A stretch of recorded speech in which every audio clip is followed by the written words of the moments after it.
Now, I'm joined by White House reporter for the Washington Examiner now. My next guest, Naomi Lim. Naomi, thanks for coming on the U.S. Report. And we've got such an internationally focused set of news this week here to deal with. And I want to start with you with the meeting between newly elected Canadian Prime Minister Mark Carney and President Trump at the White House. Just have a look here at this exchange between Carney and Trump as the U.S. president pushes, he claims, for Canada to become America's 51st state. Well, I still believe that, but you know, it takes two to tango, right? But no, I do. I mean, I believe it would be a massive tax cut for the Canadian citizens. As you know from real estate, there are some places that are never for sale. That's true. We're sitting in one right now, you know, Buckingham Palace that you visited as well. That's true. Having met with the owners of Canada over the course of the campaign last several months, it's not for sale, won't be for sale ever. But never say never. That all seemed very icy and a bit awkward between the two, but Mark Carney has his own troubles because, electorally speaking, it was mostly older people who voted him in, and younger Canadians, and especially those in Western Canada, don't seem to care about any of this Trump rhetoric. Which way is this going to go here between these two nations? Well, speaking to the Canadians after this, they actually took this interaction as a win. I mean, it got an opportunity, it gave Mark Carney an opportunity to have his sort of love actually moment where he sort of stood up for Canadians in terms of the mocking nature that the president has adopted, particularly with Carney's predecessor, Justin Trudeau. And so something that they thought was a win is that Trump didn't call Carney governor.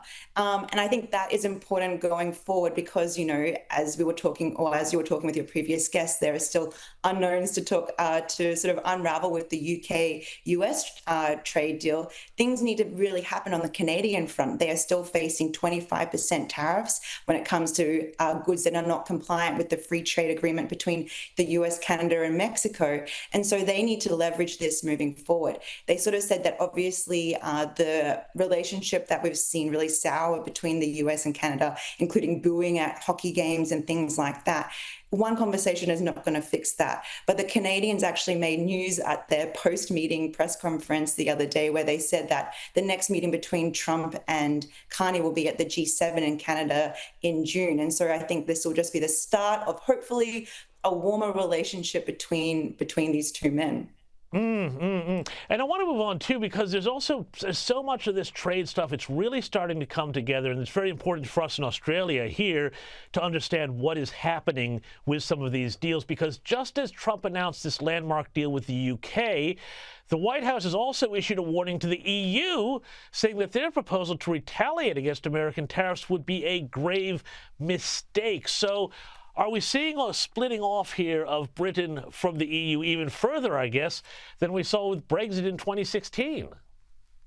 Yes, I was actually the one that asked Peter Navarro, the top trade advisor to the White House, that question outside the White House today. And I think we're seeing this idea where Starmer went in with very sort of, he showed Trump respect. He brought the letter out from King Charles. He invited Trump to another state visit. There was this sort of, show of respect and things like that. Whereas the EU has taken a different approach. The Trump today mentioned that, the president of the EU Commission, Ursula von, I can't remember her last name right now, but is a sort of a woman that they respect. But at the same time, the EU is coming out with very sort of stringent terms in how they're going to react to these tariffs if the Liberation Day tariffs hold steady. And so I think that we'll see, maybe some behind the scenes, there's going to be a little bit more brokering and a more diplomatic approach. Otherwise, I think that you might suffer under these trade negotiations.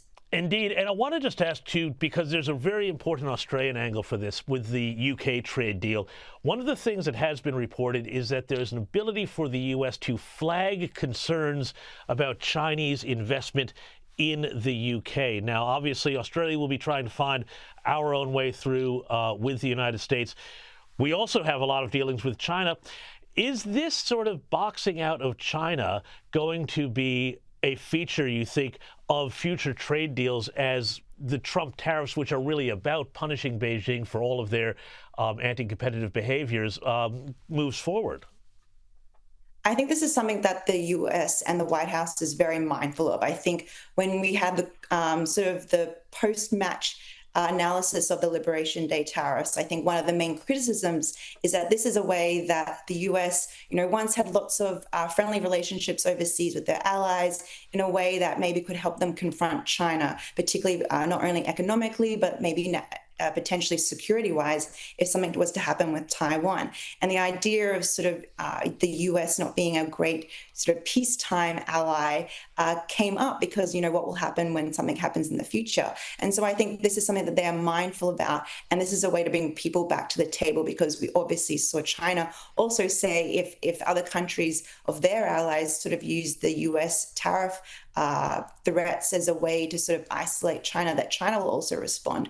So I think this is a really smart policy from the US, because it's sort of fixing a gap within their trade policy writ large.